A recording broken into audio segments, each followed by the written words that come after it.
Ya, di RV Channel saya kali ini membahas hal yang menarik banget nih, mengenai jantung rematik. Nah, pernah dengar nggak jantung rematik? Ini dia saya mau cerita.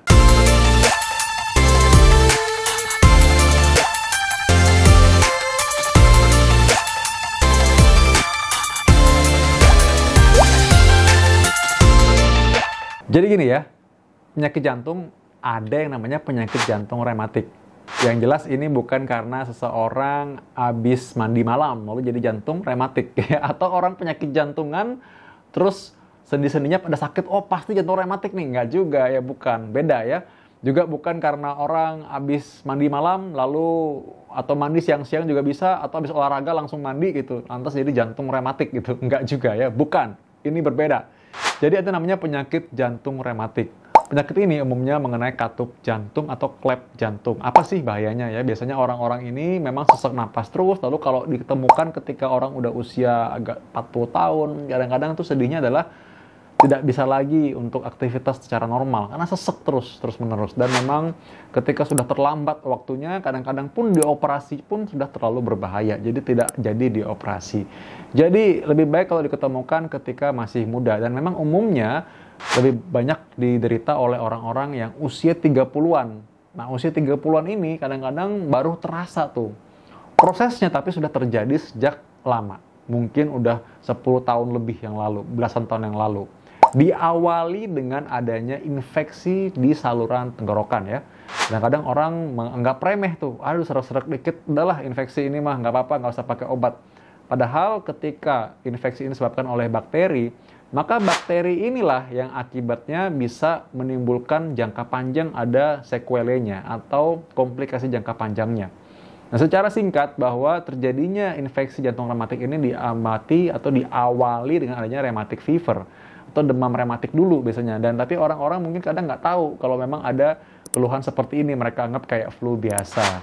Padahal sebenarnya mereka bisa periksa. Nah, di awal-awal itu terjadilah tadi yang namanya orang ada valvulitis, itu peradangan pada katup, ada juga yang terjadi miokarditis juga, sehingga katup-katup yang meradang ini mungkin akhirnya sembuh tanpa dapat perhatian medis yang baik, sehingga orang-orang akhirnya mikir, ah udahlah, dulu pernah sih flu atau pernah panas, paling flu biasa.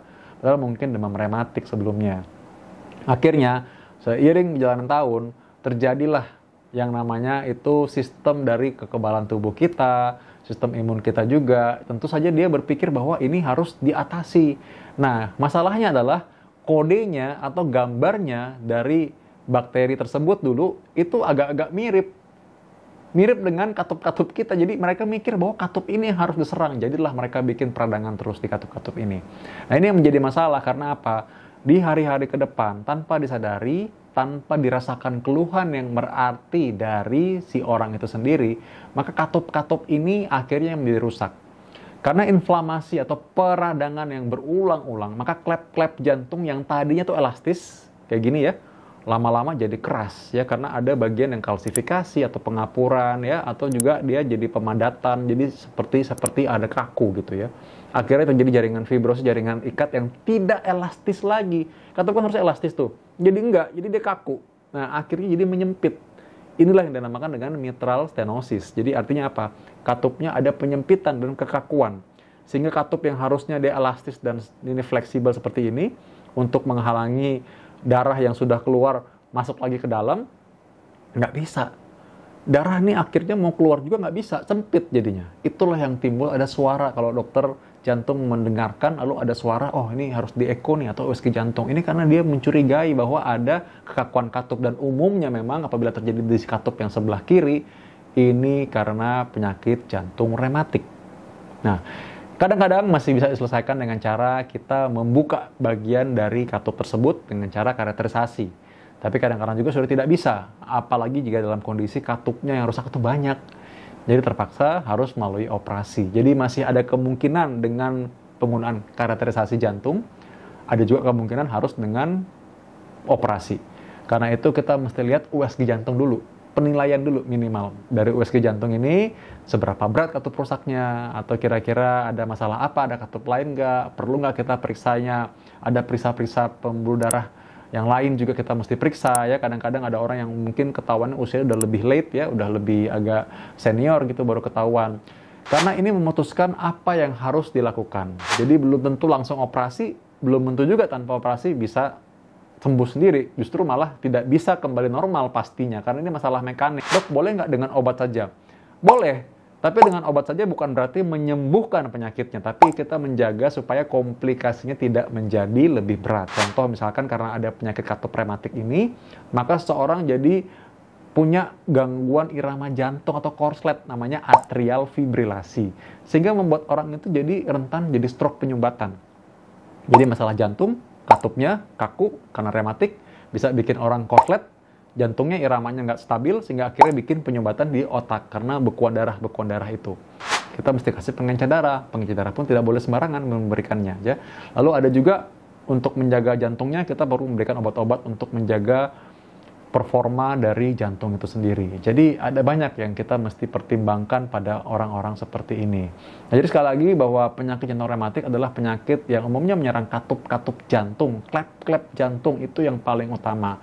Dan ini bisa diketahui ketika masih muda, masih 20 tahun, 30 tahun. Jadi jangan sampai terjadi sebuah komplikasi, terjadi hipertensi paru. Jadi paru ini sudah menjadi terlalu sering mengalami tekanan yang tinggi sehingga dia berubah fungsinya, berubah strukturnya sehingga menjadi tekanannya jadi tinggi sekali. Kadang-kadang ketika ini terjadi maka orang memang sangat sulit untuk tidak aktivitas tanpa sesak. Biasanya ketika aktivitas sesak-sesak terus, jadi pasti ngos-ngosan terus, jadi tidak baik untuk dirinya. Karena apa? Rasanya tuh pasti capek banget gitu. Bayangkan kesana kemari sesek pasti, nggak enak dadanya. Karena itu sekali lagi ingat bahwa penyakit itu lebih baik kalau kita deteksi sejak awal sebelum terjadi kejadian. Penyakit ini menjadi lebih berat. Pasti lebih nyaman buat pasien apabila sejak awal kita temukan penyakitnya dan kita bisa atasi bersama-sama ya. Semoga Anda semua sehat. Dan kalau Anda punya komen, silahkan tulis di bawah. Kita akan bahas selanjutnya di episode DRV Channel berikutnya. Dapatkan informasi medis langsung dari Dr. Vito dengan subscribe channel YouTube ini. Anda juga bisa membagikan semua informasi berharga di sini dengan cara share ke teman-teman atau kenalan Anda.